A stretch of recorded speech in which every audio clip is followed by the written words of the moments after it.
Investorlarimiz uchun, misol uchun Dubayni katta rejalari borligini bildim, ishonchliligini bildim.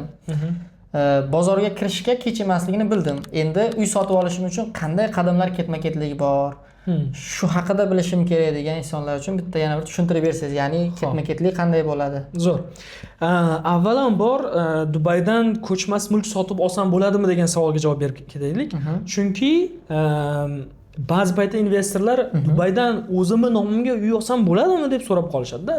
Ya'ni Dubay butun dunyo uchun xalqaro shahar hisoblanadi va bu yerdan ko'chmas mulkni o'zingizni nomingizga o'sha misol uchun O'zbekistonni qizil pasportingizga Rasmiylashtiriladi. uy olishingiz mumkin. O'z-o'zingizga. Ya'ni o'zingizning nomingizga. Demak, ikki xil variantdagi uylar bor. Bittasi leasehold 99 yillik, lekin biz asosan tavsiya qiladigan uylar freehold, ya'ni o'zingizga umrbod qoladigan va farzandlaringizga ham kerak bo'lsa, demak, o'tkazib berishingiz mumkin bo'lgan uylar. Demak, endi tartib haqida gapiradigan bo'lsak, bildingiz, что o'zingizning nomingizga uy ola olishingiz mumkin. Birinchi o'rinda proyektni demak tanlash kerak. Proyekt tanlab olganingizdan keyin sizga ma'qul bo'lgan variantni topganingizdan keyin planirovkasi, hamma narsasi boshiga $7,000 atrofida, ba'zi joylarda $14,000 atrofida bron qilish uchun pul to'laysiz. Ya'ni men tanlagan uy boshqalarga sotilib ketmasin. Albatta, Dubay juda ham tez, dinamik bozor, ya'ni dinamikasi kuchli bozor. Ayni siz ko'rsatayotgan proyektni boshqa 20,000 dan 60,000 tagacha agent ko'rsatayotgan bo'lishi mumkin o'zlarining klientiga. Klientiga tavsiya beryapti, shundan oling deb. Xuddi shunday. Bizda bunday holatlar juda ko'p bo'lgan. Masalan, bitta klientga ko'rsatdik. Menga mana shunaqa variant kerak dedi. Xo'p, mana ko'rsatdik. Amerikadan uchish kerak edi как раз shu payt. Aka, bron qilib qo'yaylik deb tushuntirdim. Amerika o'zim boryapman-ku, borganda olaman dedi. Keldi, u xohlagan variant topa olmadik. Yana bitta klientimiz dekabr oylarida olish kerak edi. Keyin demak, men endi dekabrda o'tkazib olay, keyin boraman dedi. Keldi, xohlagan variantni topa olmadik.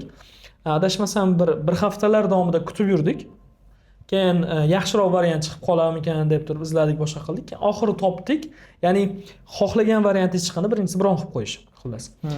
Ikkinchisi, demak, bron qilganingizdan keyin sizga booking form degan hujjat beriladi, что bron qilganingiz to'g'risida.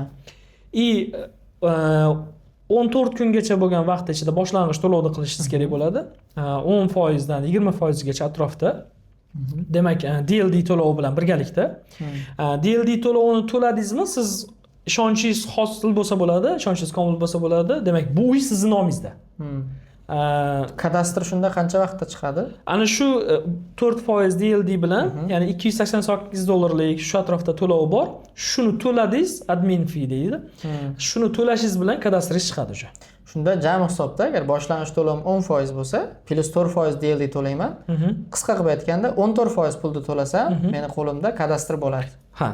Kadastr bo'lishining sababi Dubay davlat ishonadi, bu proyekt oxirigacha yetadi. Chunki unga depozit qo'yilgan, ya'ni puli allaqachon turibdi. Shunday. O'shaning uchun ham kadastrda hali qurilayotgan uyga ham berilyapti. Bu oqud deyiladi. Uyingiz bitgandan keyin title deed degan boshqa hujjat beradi. U ham xuddi kadastr, faqat bitgan uylarga.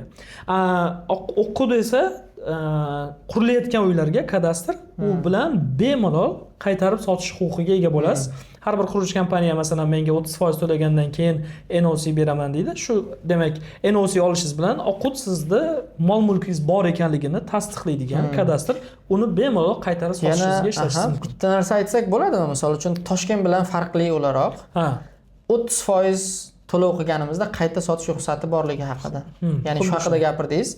Aytaylik, Toshkentda qachonki loyiha bitib, kadastr chiqqandan keyin biz qayta sota olamiz. Yaxshi foyda bilan. Yaxshi foyda bilan. Lekin Dubayda kadastr sirazi chiqishini o'ziga, ya'ni birdan chiqishini evaziga, ya'ni 30%, ba'zi kompaniyada 40% ni birdan to'lash evaziga qayta sotsak ham bo'ladi. Xuddi shunaqa. Demak, ancha bu tomonlama ham yaxshi ekan. Da.